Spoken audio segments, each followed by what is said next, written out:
Pemirsa, arahina sedurung ngemargiang tawur kesanga ring tanggal pelekutus Maret, Desa Adat Buleleng ngemargiang upacara mepepada. Upacara inucap pinaka tradisi Hindu Bali untuk nyuciang wewalungan sedurung ke aturang anggen caru ring tawur agung.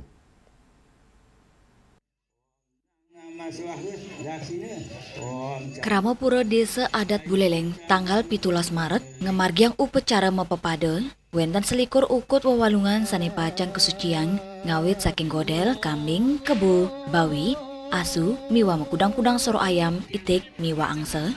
Wewalungan sane sampun kesucian inucap raris marak ngiterin catus pata Buleleng pina kegena utama pemargin tawur kesange sejeroning edan yang nyepi. Wewalungan inucap ngiterin wewidangan ping 3 antuk selanturnya ke Sukserahang Majeng Banjar Adat. 14 Banjar Adat secara bergiliran melakukan walung ini ya, dan tepat pada catur berata penyepian di dalam tahun kesanga tahun ini yaitu tahun 2026 adalah Banjar Adat rampungannya.